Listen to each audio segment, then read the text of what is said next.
Hello दोस्तों, आप सभी का हमारे चैनल स्टडी रूप एजुकेशन में स्वागत है। आज की इस वीडियो में हम छत्तीसगढ़ सहायक शिक्षक भर्ती के लिए विज्ञान विषय के कुछ महत्वपूर्ण एमसीक्यू प्रश्नों पर चर्चा करेंगे।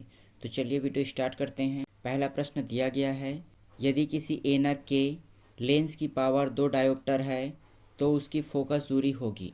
तो क्षमता का सूत्र होता है 100/f। एफ फोकस दूरी है जो कि सेंटीमीटर में है, तो इसको 100/f लेंगे और क्षमता है यहाँ पर 2 डायोप्टर। अब इसे सॉल्व करते हैं। यहाँ पर हमको फोकस दूरी फाइंड करना है, तो फोकस दूरी f बराबर ये ऊपर चल जाएगा, ये हो जाएगा 100/2। ये कट हो जाएगा तो हमको मिलेगा 50 सेंटीमीटर। तो इसका आंसर होगा 50 सेंटीमीटर। अगर फोकस दूरी सेंटीमीटर में दिया हो तो उसका सूत्र होगा 100/f। अगर फोकस दूरी मीटर में दिया हो तो उसकी क्षमता का सूत्र होगा 1/f। अगला प्रश्न है, यदि अपारदर्शी वस्तु का रंग उस रंग का कारण होता है जिसे वह अवशोषित करता है, परावर्तित करता है, परावर्तित नहीं करता, प्रकीर्णित करता है, तो इसका सही आंसर होगा ऑप्शन सी, परावर्तित नहीं करता। जिस रंग को कोई वस्तु अवशोषित करती है वह उसी रंग की होती है, बाकी सभी रंगों को वह परावर्तित कर देती है। अगला प्रश्न है, लाल कांच को अधिक ताप पर गर्म करने पर वह दिखाई देगा। लाल, हरा, नीला, पीला, तो इसका सही आंसर होगा हरा। लाल कांच को अधिक ताप पर गर्म करने पर वह हरा दिखाई देता है। अगला प्रश्न है, प्रकाश का रंग निश्चित किया जाता है वेग द्वारा, आयाम द्वारा, तरंगदैर्घ्य द्वारा, आवृत्ति द्वारा, तो इसका सही आंसर होगा ऑप्शन सी, तरंगदैर्घ्य द्वारा प्रकाश के रंग को निश्चित किया जाता है। अलग अलग रंगों का तरंगदैर्घ्य अलग अलग होता है। अगला प्रश्न है, 3 मूल रंग हैं, ये हैं नीला पीला लाल, नीला हरा लाल, पीला हरा लाल, नीला पीला हरा, तो इसका सही आंसर होगा नीला, हरा और लाल। अगला प्रश्न है, सबसे कम तरंगदैर्घ्य वाला प्रकाश होता है लाल, पीला, नीला, बैगनी, तो इसका सही आंसर होगा बैगनी। बैगनी रंग का तरंगदैर्घ्य सबसे कम होता है, जबकि लाल रंग का तरंगदैर्घ्य सबसे अधिक होता है। अगला प्रश्न है, जब प्रकाश के लाल, हरा, नीले रंगों को समान अनुपात में मिलाया जाता है तो परिणामी रंग होगा। अगर आप लाल, हरा और नीला रंग को आपस में मिला दोगे तो आपको कौन सा रंग प्राप्त होगा। पहला है मैजेंडा, दूसरा है सफ़ेद, तीसरा है काला और चौथा है श्याम, तो इसका सही आंसर होगा ऑप्शन बी, सफ़ेद। लाल, हरा और नीला को आपस में मिलाने पर हमें सफ़ेद रंग प्राप्त होगा। अगला प्रश्न है, कैमरे में किस प्रकार के लेंस का उपयोग किया जाता है। उत्तल लेंस, अवतल लेंस, वर्तुलाकार लेंस, समान मोटाई के लेंस, तो इसका सही आंसर होगा उत्तल लेंस। जहाँ पर भी आपको उभरा हुआ दर्पण दिखाई देगा वहाँ पर उत्तल लेंस का प्रयोग किया जाता है। अगला प्रश्न, आइरिस का क्या काम होता है। आँख में जाने वाले प्रकाश की मात्रा को नियंत्रित करना, आँख में जाने वाले प्रकाश की मात्रा को लौटाना, प्रतिबिंब लेंस को चित्र भेजना, इनमें से कोई नहीं, तो इसका सही आंसर होगा ऑप्शन ए, आँख में जाने वाले प्रकाश की मात्रा को नियंत्रित करना आइरिस का काम होता है।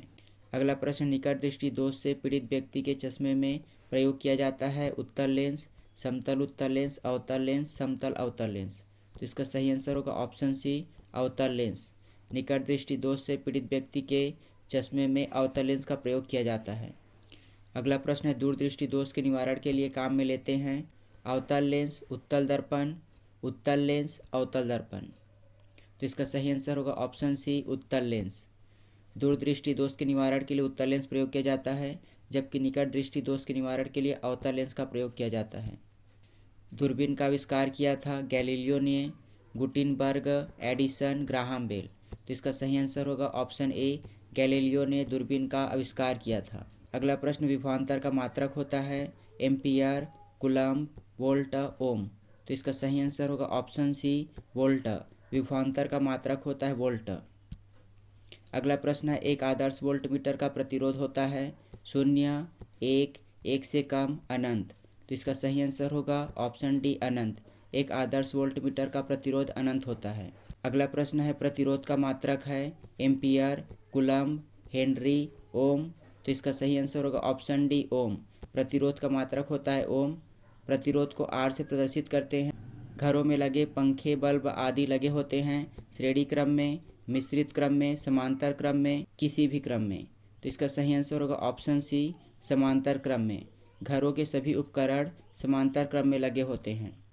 अगला प्रश्न है, किसी चालक के सिरों के बीच विभवांतर उनमें बहने वाली धारा के समानुपाती होता है। यह नियम है कूलम्ब का नियम, फैराडे का नियम, जूल का नियम, ओम का नियम। तो इसका सही आंसर होगा ऑप्शन डी, ओम का नियम। किसी चालक के सिरों के बीच का विभवांतर उसमें बहने वाली धारा के समानुपाती होता है, यह ओम का नियम है। अगला प्रश्न है, यदि 3 ओम और 6 ओम के प्रतिरोध समांतर क्रम में जोड़े जाएं तो इसका समतुल्य प्रतिरोध होगा। अगर आप दो प्रतिरोध को समांतर क्रम में जोड़ दोगे तो आपको इसका तुल्य प्रतिरोध क्या प्राप्त होगा।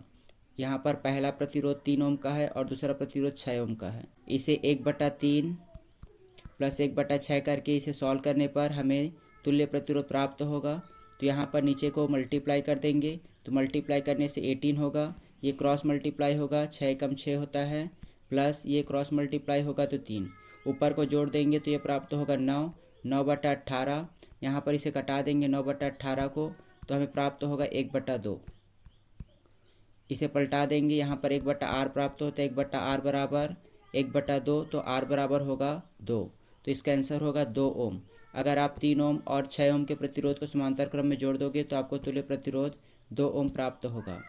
अगला प्रश्न है, एक शुष्क सेल में कौन सी ऊर्जा पाई जाती है। यांत्रिक ऊर्जा, विद्युत ऊर्जा, रासायनिक ऊर्जा, विद्युत चुंबकीय। तो इसका सही आंसर होगा ऑप्शन सी, रासायनिक ऊर्जा। एक शुष्क सेल में रासायनिक ऊर्जा पाई जाती है, उसमें रसायन का प्रयोग किया जाता है ऊर्जा के उत्पादन के लिए। इसमें जो रसायन होगा वह शुष्क अवस्था में होती है, इस कारण इसे शुष्क सेल कहा जाता है।